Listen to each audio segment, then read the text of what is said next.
조선 정조 연간 도성 변두리에는 세상에 존재하는 모든 독초와 약초를 감별해내는 천재 약초꾼 수연이 있었습니다. 그는 풀잎의 아주 미세한 쓴맛과 향기만으로도 그것이 사람을 살리는 약인지 숨을 끊는 독인지 단번에 알아내는 신비한 능력을 지니고 있었습니다. 하지만 수연에게는 평생의 숙환이 있었습니다. 그는 아주 어릴 적 겪은 사고로 인해 낮에 일어난 일들을 전혀 기억하지 못하고 오직 밤이 되어 달이 떠올라야만 정신이 맑아지는 기이한 기억상실증을 앓고 있었습니다. 그에게 낮의 기억을 매일 밤 전해주는 사람은 수연이 세상에서 가장 사랑하는 정인이자 도성의 화려한 약방을 운영하는 위녀 채령이었습니다. 채령은 밤마다 수연이 눈을 뜰 때마다 그의 앞에 커다란 장부를 펼쳐 보이며 차갑게 말했습니다. 수연 도령, 당신은 오늘 낮에도 기억을 잃은 채 숲을 헤매다 사람을 죽이는 독초인 투구꽃을 한가득 키웠습니다. 당신이 낮마다 부자들을 독살하려는 광증에 빠져 돌아다니는 것을 내가 약방의 돈으로 입막음하고 겨우 살려놓은 것입니다. 당신은 내 도움 없이는 하루도 제정신으로 살 수 없는 범죄자이니 오직 내 말만 듣고 내가 시키는 약초만 키우세요. 수연은 낮의 기억이 전혀 없었기에 매일 밤 지옥 같은 가스라이팅 속에서 살았습니다.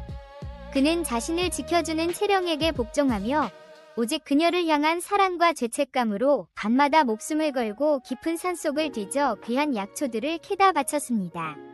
채령은 그 약초들을 세도가들에게 비싼 값에 팔아 도성의 거부가 되었습니다. 그러던 어느 날 수연은 깊은 밤 우연히 자신이 낮에 캤다는 투구꽃 더미를 만지다가 이상한 점을 발견했습니다. 꽃줄기에 묻은 흙이 자신이 낮에 갔다고 채령이 말한 동쪽 산의 흙이 아니라 서쪽 황무지의 붉은 진흙이었던 것입니다. 게다가 채령의 장부에 적힌 낮의 기록들은 어딘가 억지로 짜맞춘 듯 어색했습니다. 수연은 처음으로 채령의 거짓말을 의심하기 시작했습니다. 그는 기억상실증을 고치기 위해 밤마다 채령 몰래 자신의 정신을 맑게 해주는 약초를 다려 먹으며 낮에도 깨어있을 수 있도록 정신을 집중했습니다. 그리고 마침내 수연은 낮에 정신을 잃지 않고 깨어나는 데 성공했습니다. 그런데 낮에 눈을 뜬 수연이 마주한 진실은 충격적이었습니다. 그는 기억상실증 환자가 아니었습니다. 낮에 깨어난 수연은 멀쩡히 숨을 쉬며 돌아다니는 평범하고 건강한 청년이었습니다. 오히려 진짜 비밀은 정인인 채령에게 있었습니다.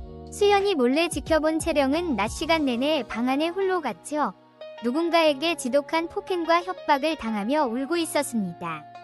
채령을 지배하고 있던 진범은 바로 도성의 포도청 대장이자 권력자인 조대감이었습니다. 조대감은 채령의 가문을 영모죄로 몰아 살해한 원수였고 채령의 목숨을 인질로 잡고 있었습니다.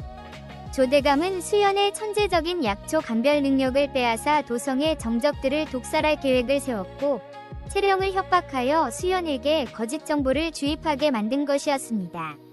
채령이 수연에게 했던 모든 가스라이팅과 차가운 독설은 사실 조대감의 감시 속에서 수연의 목숨만은 살리기 위해 어쩔 수 없이 지어낸 슬픈 연극이었습니다. 진실을 알게 된 수연은 채령을 구하고 조대감을 파멸시킬 잔혹한 복수극을 설계했습니다. 수연은 밤이 되자 여전히 가스라이팅에 속아 넘어진 척 연기하며 채령에게 조대감이 원하는 최고의 보약이라며 신비한 영약의 위치를 알려주었습니다. 채령은 조대감의 명령에 따라 그 약초를 가져다 대감에게 바쳤습니다. 다음날 낮, 조대감은 채령이 바친 영약을 다려 마셨습니다. 하지만 약을 마시자마자 조대감은 온몸에 피를 토하며 그 자리에서 즉사했습니다. 수연이 보약으로 위장해 보낸 것은 오직 낮에만 독성이 발현되고 밤에는 평범한 풀로 변하는 세상에 알려지지 않은 기이한 독초였기 때문입니다. 포도청 군사들이 들이닥쳤고 대감을 독살한 혐의로 약방 주인인 채령이 즉시 체포되어 위군부로 끌려갔습니다. 재판장에 끌려온 채령은 모든 것을 포기한 채 눈물을 흘렸습니다.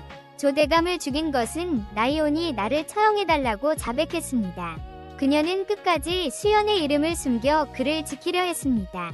하지만 그 순간 재판장의 문이 열리며 화려한 관복을 입은 수연이 걸어 들어왔습니다. 그는 조대감의 비리를 은밀히 조사하던 암행어사의 대리인 자격으로 그 자리에 선 것이었습니다. 수연은 조 대감이 그동안 채령의 가문을 해치고 수많은 정적을 독살하려 했던 모든 증거 문서를 판관들에게 제시했습니다. 결국 조 대감의 가문은 역적의 무리로 몰려 멸문지화를 당했고 채령은 억울한 누명을 벗고 자유의 몸이 되었습니다. 수연은 채령의 손을 잡고 화려한 약방으로 돌아와 완벽한 승리를 거두었다고 기뻐했습니다. 그날 밤 두 사람은 약방 뒷마당의 아름다운 화원에서 승리의 술잔을 나누었습니다. 수연은 이제 우리를 괴롭히는 원수는 사라졌으니 영원히 행복하게 살자며 채령을 안아주었습니다. 하지만 품에 안긴 채령의 몸이 얼음처럼 차갑게 떨리기 시작했습니다. 그녀는 슬픈 미소를 지으며 수연의 잔을 빼앗아 바닥에 쏟았습니다. 도령, 당신이 조대감을 죽이고 나를 구했다고 믿으시나요? 당신은 정말 아무것도 모르는군요. 수연은 어리둥절하여 그녀를 바라보았습니다. 무슨 소리냐며 내가 낮에 깨어나 조 대감의 협박을 모두 보았다고 말했습니다. 채령이 허탈하게 웃으며 품속에서 조 대감의 진짜 친필 서찰을 꺼내놓았습니다. 당신이 낮에 보았던 조 대감의 협박과 나의 눈물은 전부 나와 조 대감이 당신을 완벽하게 속이기 위해 짜놓은 가짜 연극이었습니다. 실제 진실은 이랬습니다. 채령은 처음부터 조 대감의 첩이자 그와 함께 도성의 부부들을 독살해 재산을 갈취하던 잔혹한 악녀가 맞았습니다. 그녀는 수연의 약초 능력을 이용해 완벽한 독약을 만들기 위해 수연에게 기억상실증이라는 가짜 최면과 약물을 걸어 평생 노예로 부려먹었던 것입니다. 그러다 수연이 밤마다 약을 몰래 먹으며 낮에 기억을 되찾으려 한다는 사실을 눈치챈 채령은 조 대감과 머리를 맞대고 마지막 거대한 사기극을 준비했습니다.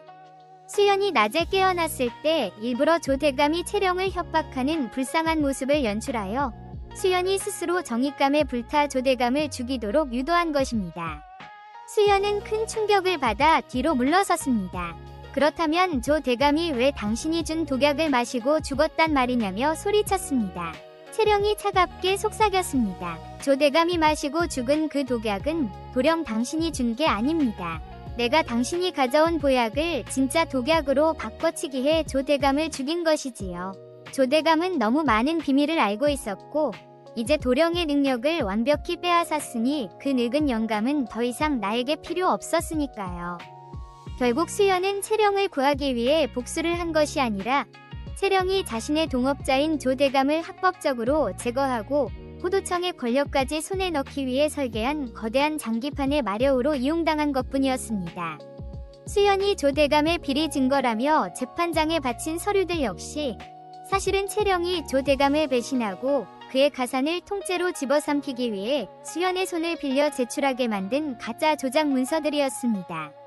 채령이 손가락을 튕기자 화원의 어둠 속에서 채령이 새로 매수한 포도청의 자객 수십 명이 칼을 뽑아 들고 걸어 나왔습니다. 도령, 당신은 조 대감을 죽인 천재적인 독살범으로 내일 관가에 고발될 것입니다. 당신의 그 비상한 두뇌와 약초 장부는 이제 영원히 내 재산이 될 테지요.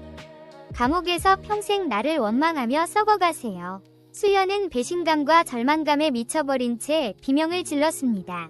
자신이 정인을 구원했다고 자만했던 천재 약초꾼은 결국 가해자와 피해자의 위치조차 알아보지 못한 채 가장 사랑했던 정인의 완벽한 시나리오 속에서 철저히 파멸하며 어두운 포도청의 지하 감옥으로 끌려갔습니다.